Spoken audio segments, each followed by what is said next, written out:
Good morning everyone, Richard Wong here. Welcome back to the channel. If you have a 360 camera, one of the must-have accessory is the invisible selfie stick. Because the way how the 360 camera stitch the image from the front and the rear camera together, the selfie stick would completely disappear in the final output video, and it looks like someone is holding the camera and recording the video for you. Using a 360 camera to do some vlogging style video or capture some travel video, and it can create some very unique video that normal camera cannot give you. In this video, I'm going to share with you 5 tips and tricks that if you follow, you can improve the quality of your 360 video to the next level. And the best thing is, what you need is just your 360 camera and a selfie stick. You don't need to buy or carry any other additional accessories. When I first start using the 360 camera, I just hold the selfie stick and put the camera in front of me and start shooting. But when I edit and review my video, I notice a lot of time I look quite weird in the video.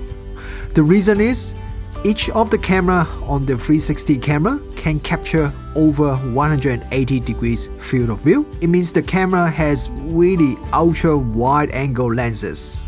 If you are not careful with the position of the camera, it could distort everything super easily. There are 2 things that you need to be careful: the distance between yourself and the camera, and the height of the camera.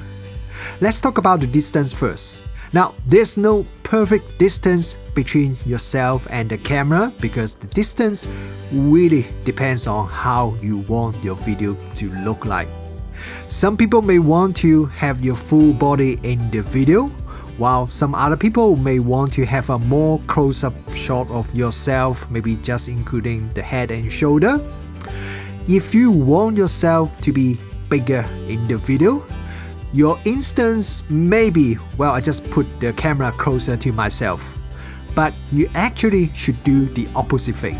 You should hold and point your selfie stick slightly further away.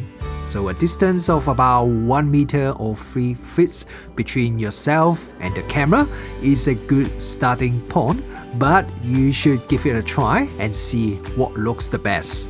The problem with holding the camera too close and you want to have your face pretty large in the video is, you'll find your face looks quite distorted in the video. It's because you are basically shooting yourself using a fisheye lens at close distance, so your face will definitely looks a bit distorted and looks quite funny. Now on the other hand, if you want to have your whole body in the video, then you could hold the camera slightly closer. Your face would still be distorted, but because you want to see your whole body, so you don't actually zoom in your face so much when you're editing the video, so that means you won't really notice the distortion of your face so much. But in this case, you need to be more careful about the height of your camera. Changing the height of the camera would dramatically change how your body looks like. If you hold the camera up quite high, your head would look really big and your body and your feet would look quite small. And if the camera is at a very low position, the opposite would happen. You will have very long leg and long body, but your head would look a lot smaller than it should be. For the most natural looking video, you will want to hold the camera somewhere around the shoulder level. This way, your head, your body, your legs would all look relatively normal in terms of size. But again, I would also suggest you to do a bit of experiment yourself and see what is the height that gives you the results that you like the most. One of the greatest thing about 360 camera is, it can capture image in 360 degree direction, so you don't really have to worry too much about where you point the camera. You can just adjust the camera angle when editing. But there's one thing that you should try to avoid, and that is not to hold the camera in a way so you or any of the main subject is right between the front and rear camera.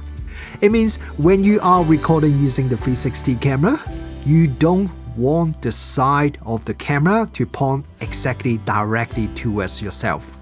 And the reason is, even though our 360 cameras can do a reasonably good job stitching the image captured by the front and the rear camera and make the jaunt almost seamless, but it's never really 100% perfect as the camera has a certain thickness.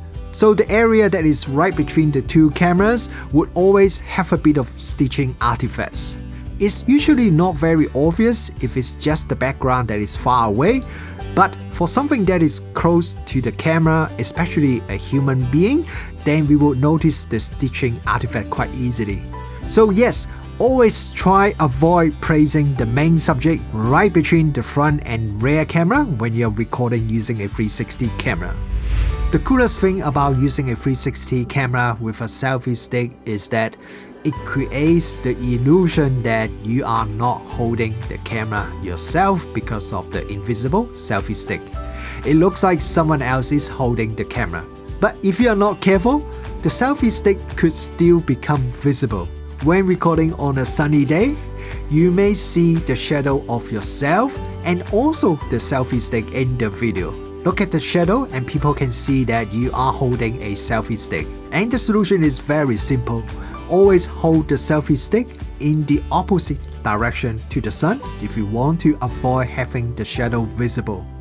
This way, the shadow of the selfie stick won't appear in the video. Now, one little problem is, it may not be always possible to shoot in opposite direction to the sun. There may be some beautiful scenery that you want to show that is only on one side. When it happens, you could consider walk in the shadow area or position your camera lower so the camera angle would be pointing up so your shadow won't be so visible in the video. The latest 360 cameras have very good image stabilization system. The image stabilization can correct the rotation of the camera in any direction, no matter you tilt the camera up or down, left or right, rotate it left or right, or a combination of these different rotations. The electronic image stabilization system can still correct all these different rotations to give you a very smooth output video. But if you are physically moving the position of the camera, then there's nothing the image stabilization system can do because it just can't physically shift the camera position. So what happens quite often is you may see some up and down movement as you are walking, and that effect looks pretty annoying as your video looks so smooth otherwise. And that up and down movement is just because when you are holding the selfie stick and walking, you may just bounce the camera up and down a little bit.